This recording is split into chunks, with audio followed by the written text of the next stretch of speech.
A gente entende muito a frustração do torcedor, porque a gente está frustrado também.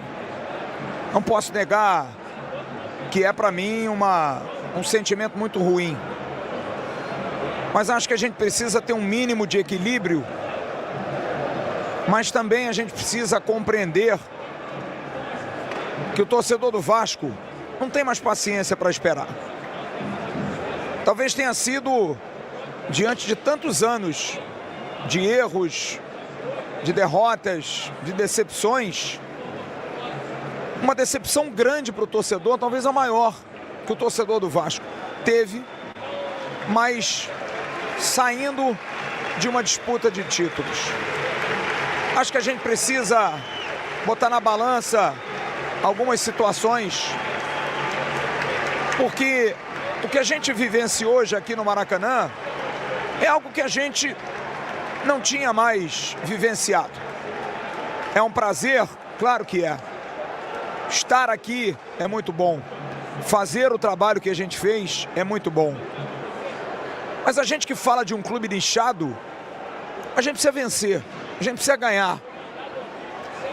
Mas acho que a gente está chegando perto. Mas eu não quero dizer ao torcedor do Vasco isso, porque o torcedor do Vasco está cansado de ouvir que ele está chegando perto. Ele está cansado de querer entender a situação do momento, que a gente precisa ser resiliente, que a gente precisa ser paciente. Sabe por quê? Porque amanhã, quando o torcedor do Vasco acordar, quando nós acordarmos, a gente vai virar chacota dos caras de novo. A gente vai ter argumentos pífios. O que é normal, o que tem sido normal nesses últimos anos, mas que nos dá uma esperança diante daquilo que pelo menos aconteceu esse ano e um pouco no ano passado. Se isso vai atenuar, eu sinceramente não sei. Eu sou jornalista, não sou psicólogo, não quero analisar a cabeça do torcedor, mas mais ou menos entendo, porque o que a gente quer é ganhar. A gente precisa vencer, cara. A gente precisa voltar a ser protagonista. O que mais me chateia é o hoje. É a oportunidade que a gente teve. Porque o nosso time, esse time montado por uma janela no meio do ano, é melhor do que o Corinthians. Tem valores individuais melhores que o Corinthians. Mas uma coisa que eu falei e disse claramente algumas vezes, o Vasco precisa pensar em jogadores protagonistas, precisa pensar em jogadores que sejam vencedores, precisa no seu scout, no seu trabalho, em buscar jogadores que tenham perfil de campeão. Ah, mas os jogadores do elenco atual não têm esse pensamento? Claro que tem. Todos querem ser campeões, mas alguns são mais, sabe, tem mais esse cheiro, tem mais esse faro, tem mais essa cara, tem mais esse perfil. Jogador acostumado a título. Eu tenho duas referências do futebol que eu cito muito. Uma é Antônio Lopes e outra é Juninho Pernambucano, dois grandes campeões pelo Vasco. E o Antônio Lopes uma vez me disse, e fala isso reiteradas vezes, que no futebol, se você não tiver sorte, você chupa um picolé e pega uma pneumonia. E Juninho Pernambucano uma vez me disse, de um jogador que o Vasco teve, que era muito bom jogador, e eu sempre disse para ele, Juninho, fica de olho no Marlone. E o Marlone estreia num jogo contra o São Paulo, jogando em São Januário, um jogo que o Vasco estava a 52 rodadas no G8, no G4, e perde aquele jogo ali com uma grande atuação do Rogério Ceni. E o Marlone entra muito bem no jogo. Tem 2 ou 3 chances claras de matar o jogo. E não mata. E o Juninho comentou comigo, Flávio, ele é muito bom jogador. Mas tem uma coisa no futebol que é fundamental, estrela. Precisa ter estrela, precisa ter esse perfil, sabe? Quando Alexandro chegou no Rio e disse, em 2011, que chegava para ser campeão no Vasco, Quando o Gary Medel chegou no Vasco em 2023 e disse que ia tirar o Vasco da situação em que ele estava, são jogadores acostumados a ganharem títulos, a disputarem grandes competições. E acho que o Vasco precisa disso. É duro, é muito duro. A gente está aqui no Maracanã vendo a festa do Corinthians. Merecido, ganharam, com um time matreiro, com um time capacitado para esse tipo de jogo. Time limitado, com zagueiros lentos, com jogadores de meio de campo, carregadores de piano. Mas o futebol é assim. A justiça do futebol é para quem vence. E o Vasco hoje foi incompetente. Nesse grupo do Vasco de bons jogadores, é necessário pensar o ano que vem se esses bons jogadores deveriam fazer parte do elenco para o ano que vem. Eu cito aqui 2 jogadores que para mim foram 2 decepções, um inclusive que eu sou muito fã, mas acho que o Vasco deveria pensar no Felipe Coutinho. O Felipe Coutinho é um jogador acima da média, mas talvez o tempo tenha já chegado para ele. Muito apagado, muito fora de jogo, defendido pelo técnico Fernando Diniz na partida do jogo de ida, quando ele jogou muito mal, esteve muito mal no jogo, e o Diniz procurou preservá-lo. E o Paulo Henrique, que é um lateral que chegou no Vasco para ser reserva, um lateral de muita dificuldade técnica, mas que se protagonizou pela velocidade, pela força, e parece que perdeu a energia. Parece que, como Sansão e Dalila, cortaram o cabelo dele, ele ficou fraquinho. Então o Vasco talvez tenha que pensar, vale renovar com o Felipe Coutinho? Vale ficar com o Paulo Henrique, talvez vendê-lo? Vale o Vasco ter jogadores que trouxe no meio do ano, mas por exemplo o Matheus França, sabe? Será que vale? Será que é interessante? Acho que a gente teve algumas boas surpresas. O Andrés Gomes, para mim é a maior surpresa, excelente jogador, jogador que se eu sou o Vasco eu compro agora, jovem, talentoso, sabe, jogador de jogo grande, mostrou hoje. O Carlos Cuesta é um bom zagueiro. Discuto o Robert Renan, acho o Robert Renan um zagueiro claudicante, um zagueiro que não é zagueiro, é muito mais um armador do que um zagueiro, tem dificuldade quando tem o embate. Mas esse perfil de contratação tem que ser pensado para agora, para o futuro. Infelizmente o Vasco vai disputar uma Sul-Americana, o Vasco não vai jogar Libertadores, que mudaria o nível de contratação, faria o Vasco talvez investir mais, mas acho que o Vasco não pode baixar a cabeça. A sua diretoria não pode baixar a cabeça em não pensar continuamente em trazer bons jogadores. Eu acho que a lição que fica é que o Vasco precisa ter jogadores mais robustos, pelo menos 2, 3. E a composição do elenco você pode fazer com boas revelações, com bons jogadores do Campeonato Brasileiro. O que falar do Fernando Diniz? Fernando Diniz é um treinador que armou um time do Vasco para jogar legal, jogar bem, oscilou demais no campeonato, oscilou muito, mas hoje cometeu os mesmos erros que cometeu nas partidas em que perdeu no final do Campeonato Brasileiro. Eu acho que o trabalho do Fernando Diniz não é um trabalho 100%, muito pelo contrário. Tirá-lo para o ano que vem, eu fico em dúvida. Talvez com melhores jogadores, com jogadores mais robustos, ele possa ter um pouco mais de capacidade de trabalhar. Mas acho que o Diniz é um treinador que, né, tem que crescer um pouco mais. Acho que o Diniz é um ótimo treinador, mas precisa amadurecer em certas medidas. Enfim, quanto à direção do Vasco, o presidente Pedrinho está tentando mudar, está tentando crescer. Eu acho que seria muito errado da nossa parte criticá-lo, falar mal da gestão do futebol.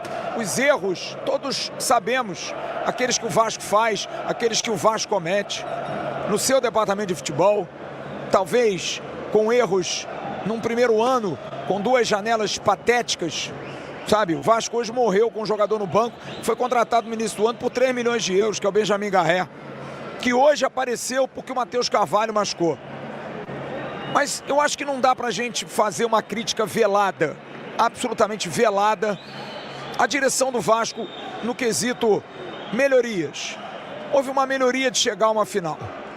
Agora, Eu vou falar por mim como torcedor. Eu concordo muito com o que falou o Sérgio Kind.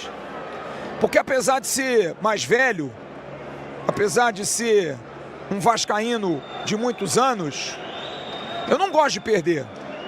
E não quero me acostumar a perder. Ah, mas o Vasco está num processo, o Vasco está melhorando, o Vasco está crescendo. Ok, a gente tem que reconhecer isso.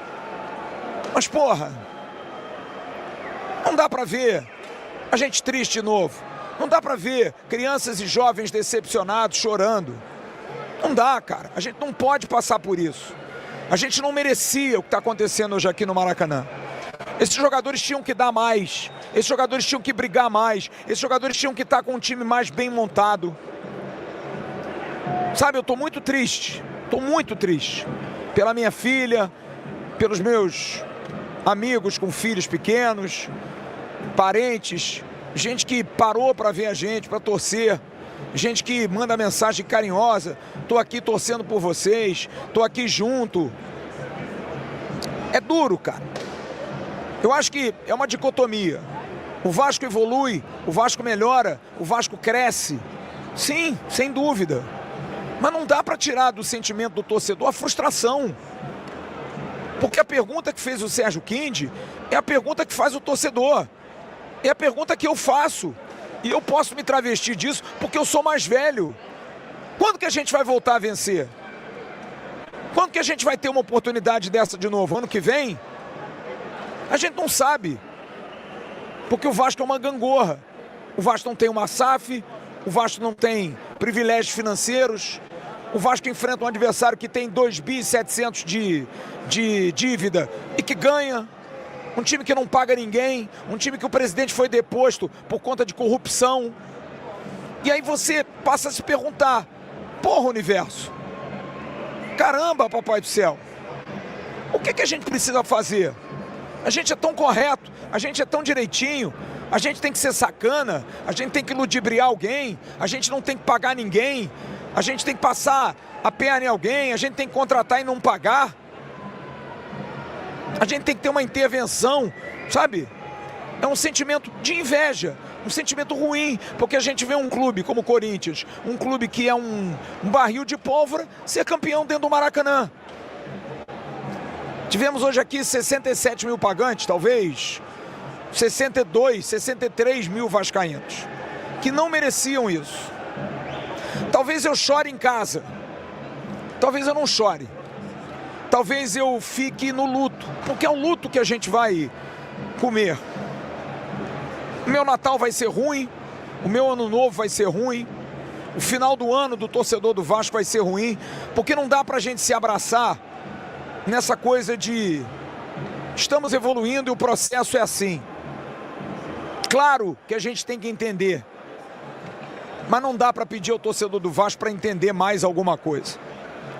É uma frustração enorme para o torcedor, é uma decepção enorme para o torcedor, uma torcida que não larga, uma torcida apaixonada, uma torcida que fez um espetáculo lindo hoje aqui no Maracanã.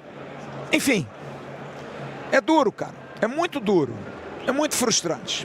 Eu cheguei até a ler a mensagem da minha filha, que está aqui no Maracanã hoje, assim, madura naquilo que escreve, mas me desculpa, minha filha.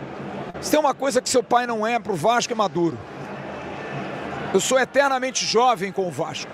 Eu me frustro, eu me irrito, eu me magoo muito. Pra mim, acabou o ano. Pra mim, acabou o ano. Sabe, tesão a gente vai ter. Porque a gente tem uma programação, a gente tem um público, a gente tem números espetaculares, uma audiência muito grande. O Campeonato Carioca começa dia 11, o Campeonato Brasileiro dia 28. Mas a gente precisa diminuir ainda mais essa distância, cara. A gente precisa crescer, a gente precisa evoluir. Essa derrota precisa ser sentida de novo. Fico imaginando a cabeça do Verratti, que não vai ser mais campeão no Vasco. Que, aliás, é um jogador que eu acho que o Vasco tem que discutir para ano que vem. Vai estar com 38 anos. Não ajudou, não ajudou. Pelo jogo de hoje, para mim, uma vergonha pela atuação do Vasco. Uma vergonha pelo jogo, não pelo processo. não por tudo, mas eu estou muito com o torcedor. Assim, é duro demais você perder para o sistema, você perder para um time que faz tudo errado e que está aí comemorando o título. E a gente está indo para casa com o rabinho entre as pernas. Ah, mas ano que vem tem mais. Ano que vem a gente vai brigar. Cara, vou te falar. Torcedor do Vasco tem que ter um psicológico absurdo. O time do Vasco hoje foi frouxo. O time do Vasco hoje foi devagar. O time do Vasco hoje, principalmente alguns jogadores, e eu boto muito na conta de Paulo Henrique e Felipe Coutinho, sabe? Não sentiram a decisão, não sentiram o peso deles. Mas enfim, agora é chorar o leite derramado, lamber as feridas, que aliás, eu acho que é a expressão que eu mais usei nesses últimos 6 anos. Vamos lamber as feridas. Não quero discordar do que disse o Emerson, do que disse o Jean. Eu entendo esse momento que a gente precisa ter equilíbrio, mas eu não sou equilibrado para o Vasco. Não adianta. Eu procuro aqui manter um mínimo de compostura, mas estou muito chateado pelo hoje e por algo que me impacta muito. Torcedor do Vasco. A gente fez uma festa ontem maravilhosa, gente do Brasil todo, e que teve essa decepção. Amigos que mandam mensagens com os filhos em pranto, chateados. E a vida tem que seguir, né? Assim é a vida. A gente perde um parente, 7 dias depois a gente faz uma missa de 7º dia. Quando eu enterrei minha mãe, 7 dias depois, teve a missa e acabou a missa. E eu olhei para as pessoas e pensei assim, é isso? Segue a vida, né? A gente perde uma pessoa de tantos anos, morreu, acabou. Assim é a vida. E o Vasco faz muito isso com a gente, cara. A gente vai ter que fazer uma missa de 7º dia para velar o Vasco, que nesse momento, infelizmente, acabou o ano morto. O ano do Vasco foi um ano frustrante, enormemente frustrante para o seu torcedor. Volto a dizer, respeito e entendo a evolução. Acredito num 2026 melhor caso as contratações sejam mais assertivas. Menos erros, mais investimento, a venda da SAF, a venda do potencial construtivo para a gente ter um estádio que vai nos proporcionar melhores públicos, melhores rendas. Mas o hoje, me perdoe, não quero ser equilibrado. Para mim, o que aconteceu hoje aqui foi uma grande vergonha do time que não soube vencer a Copa do Brasil. E tinha tudo na mão. Não se pode perder uma oportunidade dessa. Gostou desse corte? Então se liga nesses aqui que eu tenho certeza que você também vai se amarrar. Agora se inscreve aqui no canal AV+, que é o canal oficial de cortes da plataforma Atenção Vascaínos.